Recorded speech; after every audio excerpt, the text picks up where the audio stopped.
इस वीडियो में हम लोग झारखंड के चेरो राजवंश के बारे में पढ़ेंगे।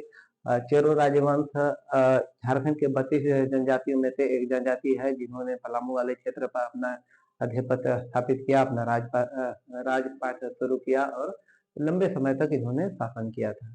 तो अगर इनकी पहचान की बात करें तो चेरो जनजाति से बिलोंग करते थे, और इनकी स्थान की बात करें, शासन स्थान की बात करें तो इन्होंने पलामू, लातेहार और गढ़वाल क्षेत्र पर शासन किया था।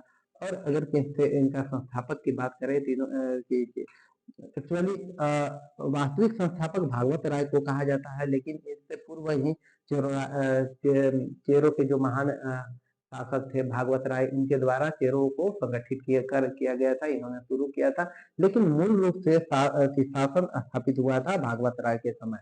तो इससे पहले चेरो रोहतास के बिहार के जो रोहतास है जगह है, वहां से ये चेरो आए थे पलामू वाले क्षेत्रों पर, और वो आए थे भागवत राय, जो कि 1585 ईस्वी के लगभग में आए थे, और इन्होंने स्थापित किया था पलामू में अपना राजपाट। और एक्चुअली एक यहाँ के चेरों को संगठित किया था, लेकिन राज्य जो स्थापित किए थे भागवत राय स्थापित किए थे, और अपनी राजधानी पलामू गढ़, जो कि अभी भी खंडावस्था में औरंगा नदी किनारे स्थित मिलेगा। तो महान राजाओं की बात करें तो भागवत राय थे और मेदिनी राय थे। इन इन इन दोनों को महान राजाओं में चेरो समाज, चेरो जनजाति या चेरो राजवंश में महान राजाओं के श्रेणी में भागवत राय और मेदिनी राय को रखा जाता है।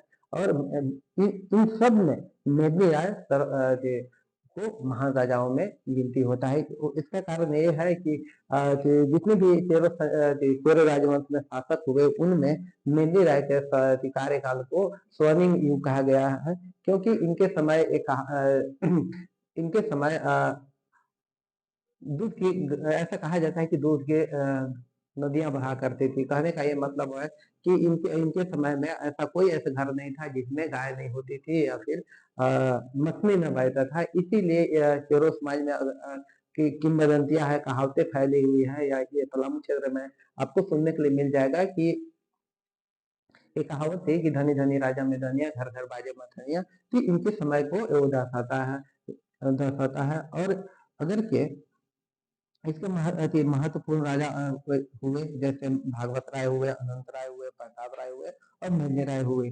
अगर के चेरो राजाओं के समकालीन अगर मुगल बादशाहों की बात करें तो उस समय अगर देखेंगे तो महाराज चेरो के समय अकबर शासन करते थे। इनका शासनकाल, महाराज चेरो का शासनकाल 1585 ईस्वी है।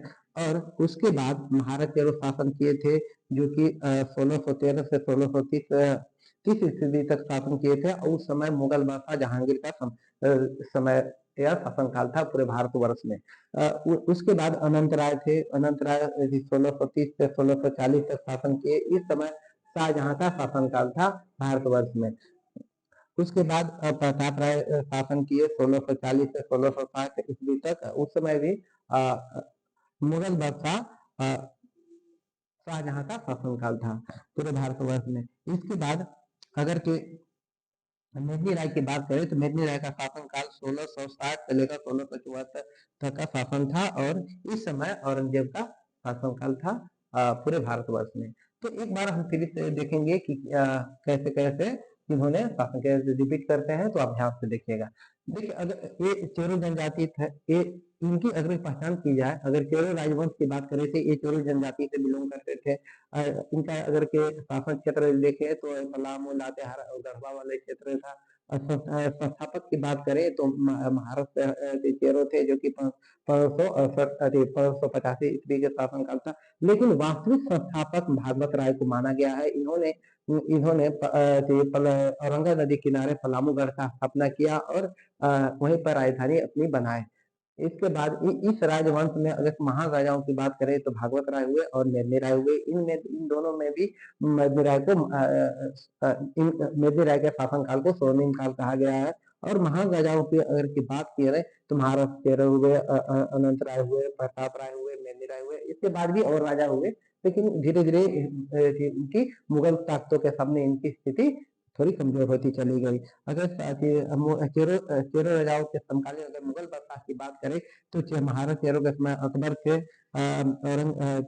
भागवत राय के समय जहांगीर और अनंत राय के समय शाहजहां और प्रताप राय के समय शाहजहां और निर्मली राय के समय औरंगजेब का शासनकाल था।